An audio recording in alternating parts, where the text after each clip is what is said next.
Sikiliza dada. Nilikuwa sikiliza audio. Unaona WhatsApp za leo. Hai sasa. Kuna maisha mimi sitaiweza kata. Nimesha kushindana. Unapata ina dada yangu. Kwa kama watu waone vingine kupitikana mwaika. Nini tena ulishaona dada? Situko bien. Nini tena ulishaona? Naona tuko bien lakini mimi naona tuko bien. Mimi hapana nirudie Kongo. Urudie Kongo. Sasa hapo naona tuko nafanya nini? Unaiona kwanza tuliacha mashamba kuomba, tuliacha chakula kuomba. Hapa tuko nafanya nini? Dada yangu, sikia nikwambie. Napata message mu groupe ya Libia Homeboys ya diaspora ya Luberizi. Walitupa bombe mu meeting ya M23 ya Corneille Nanga. 11 blessés, 65 et 65 blessés na 11 morts. Unasikia? Hapa Kamanyola, masasi mchana, Luvungi busiku masasi, Sange masasi. Na mimi nasikia kunyumba kikuko problem. Bado wanashinda bia mchana lakini busiku kila mtu mwake. 19h.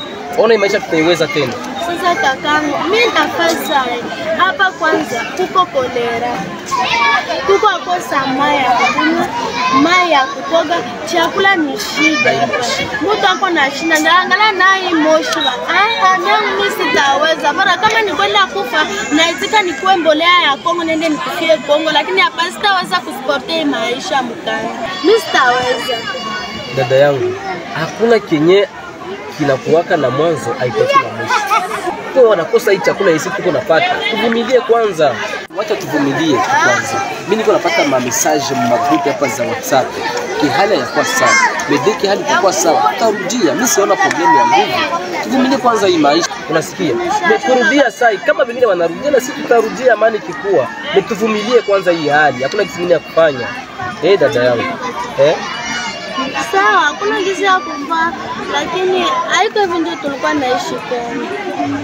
Mimi sitaweza, lakini nitavumilia tu hakuna vya kufanya. Sawa. Tungesaidia gisi amani itakuwa Kongo turudi. Ndio, tutatembea haiko si peke dada. Na kuomba mabitu ba patro. Tuko na ba patro mui camp de réfugiés. Ni balacha magari, balacha manyumba. Unasikia? Ile yasumbua kama amani inakuwa tutarudia na kama amani haikui basi Burundi haitatufukuza. Tutabakia tu hapa na mateso yetu. Sawa basi kakangu, nenda kwanza polisi ambo. Sawa, fahamu bila nimeshasikia njala. Chakwa dite kwanza huyu mtu kwa bipe. Ndio kaanza kutumia hata